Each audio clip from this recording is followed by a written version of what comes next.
Hey everyone, this is Mike Shaw with Planit for Photographers, and today we're going to describe two of its most powerful photography tools, the coordinate tool and the distance tool. Now altogether there are 6 photography tools in Planit. You can access them by clicking on the menu icon up here, and then tap the photography tools right just here. And you can see all 6 tools right here. They are coordinate and elevation, distance and view, focal length, depth of field, panorama, and aerial photography. In this video, we're just going to talk about the first 2 tools, the coordinate and elevation and the distance and view tools.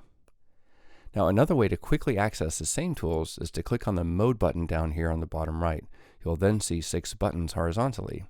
These 6 buttons represent the same 6 photography tools as I just mentioned. Now, the reason they're called photography tools is because they're not related to the date and the time, nor are they related to any of the ephemeris information. For example, the coordinates you see here, which are from the coordinate photography tool, have nothing to do with time at all. So that's why these features are defined as photography tools, to separate them from the features on the ephemeris pages. And now, when you only use the photography tools, you can choose to disable the ephemeris features altogether to maximize the map area, since the ephemeris has nothing to do with the tools anyway. To do this, simply drag down from the ephemeris page to show the page chooser, then select None down here, and the map is maximized. Okay, good. All right, so now let's select the first tool, coordinate and elevation. This tool's main feature is to show you the coordinates of a location, as you can see right just here. And anytime you drag the map around like this, look, you can see the coordinates change correspondingly. And keep in mind that this tool shows the coordinates of the map center. Now, notice that the coordinate text is blue. Any blue text in Planit means the text can be tapped, or you can press and hold for different options. Let's tap on it. Right now you're presented with different formats of the same coordinates. Let's select one. You can see how the coordinate format has changed. And as you can see, there's quite a few formats to choose from. You can pick the one that suits your needs the best. Now you can also long press or press and hold. This will then take you to a screen where you can share the coordinates as text. You can copy the coordinates to your clipboard, for example, to share it with someone.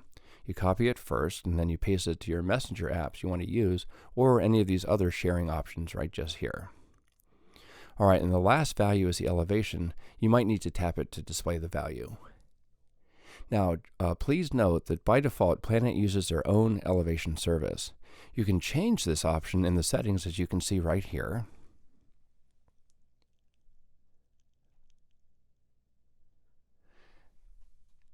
And you might want to do this just because the service is not terribly accurate. In fact, if you want a more accurate elevation service, you can choose the ones from Bing or from Google. The only thing is that you need to apply for a key in order to use them. So for Bing, just tap right here. And then you'll have an Apply Key button, which will link to the Bing map portal to apply right just there. And then after you get the key, you can enter it right just here. Now, Google also needs a key in order to use their service, but it's a little bit more complicated to apply for, as it asks for your credit card information. So we'd suggest that you use Bing for now, unless you already have your own Google Map key. Of course, in the future, Planit's going to try to improve the accuracy of their own elevation service, although it does cost money to maintain it, and they haven't charged users to use it. All right, now, notice also that the elevation text is in blue, which means it can be tapped as well. So when we tap it like this, look, you can see how the unit changes. This provides a quick way to toggle from US to metric units and back. You can also change the units under the settings menu, of course. And a long press works as well, in which case you would copy the elevation as text, just like before. Okay, so that's pretty much it for the coordinate and elevation tool. Let's now switch to the second tool, distance and view. Okay, so first, let's add a camera pin to the map center.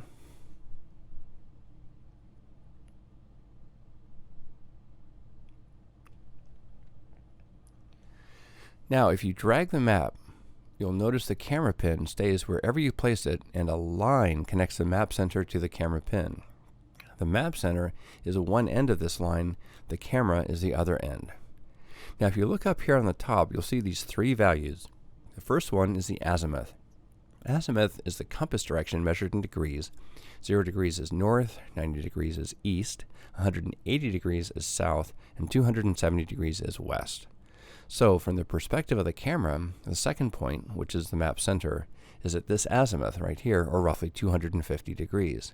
This is west and slightly south of the camera location. You can also see the distance between the camera and the map center right here, around 3/4 of a mile. And you can also see the elevation gain between the 2 points of around 60 feet right just here. Notice the elevation gain is still blue, which means that it can again be tapped. Doing so, you now see the elevation gain details of the 2 points. Now this graph is basically the ground contour, or profile, between the 2 points. Planit actually samples a few spots between the points to get their elevation, and then draws a profile curve. Here, the profile is relatively flat. Since it's pretty flat here in Minneapolis, you can see a slight dip right here where there's a Mississippi River. On the other hand, if the 2 points were in a mountainous area, you would see a very distinct curve from one point to the other, as I'll show you down here in a minute. And the distance text is also blue. Tapping it will change the units as before. Now, you can also set the map center as a scene location if you so decide, like this. Then you can press and hold, and when you drag the scene pin, you'll notice the distance and the azimuth both change, along with the scene pin movement right up here. This feature is very useful when you want to measure the distance between 2 points in the map. Alright, so let's say, for example, you want to find the length and the width of a building. Let's say like the State Capitol building in St. Paul, Minnesota. These dimensions are nearly impossible to find online. The height often is, but not the length and width. Well, here you can see that the map shows the outline of the building. You can see right just here. And so let's suppose we want to find the width of the building from the west. We can easily measure it using the distance tool in the map. Simply place the camera pin on one end of the outline, right over here.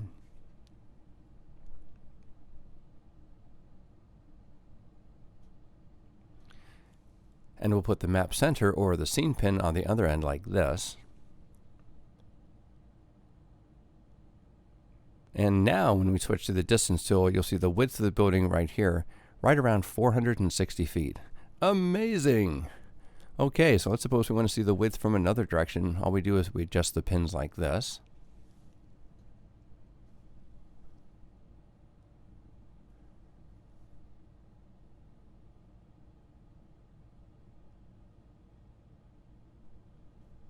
And you can see the new width up here. You can take your time and really fine-tune these dimensions to get the exact values. Now, if you want to add a marker to represent the building, you know exactly what width to enter in the marker editing page right here.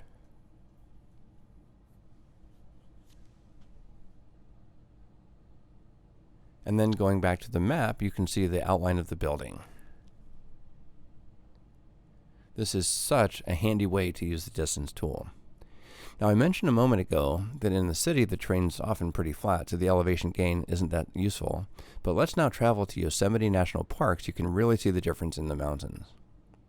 So first, let's place the camera pin at the tunnel view parking lot at the park's western end. Here we get a magnificent classic view of Yosemite Valley. Now we'll search for the famous Half Dome. Here it is. We'll set it as the scene like this. And now when we switch to the distance tool, you can see that the azimuth is roughly 75 degrees, which is east-northeast, and the distance is a little over 8 miles.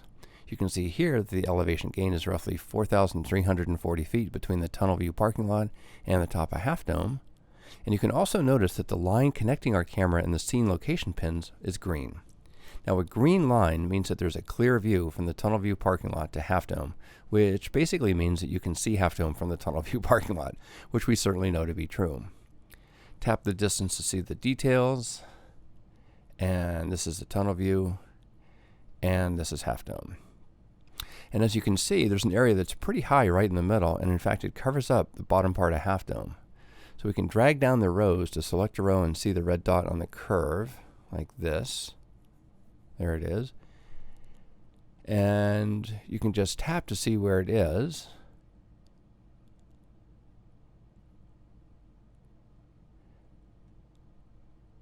And here you go. So we might want to find out exactly where this is on the map. Then we just simply press and hold on the row. And as you can see, we're taken back to the map and you can see a marker added to the location. This is where the high spot is. Now sometimes we find that we can't actually see something or mountain from our current location. Simply by using this tool, we might be able to find a different location where we can easily see it, maybe just a few hundred yards away. This sure is a lot easier searching with Planit than driving and hiking miles and miles through the forest. So like in this case, we can set the high point as the camera location. Now we can see from the elevation details that there's a clear view to the whole half dome. Done. Alright, so these are the first two photographer's tools, the coordinate tool and the distance tool. So until next time, this is Mike Shaw saying thanks for watching and best of luck planning with Planit.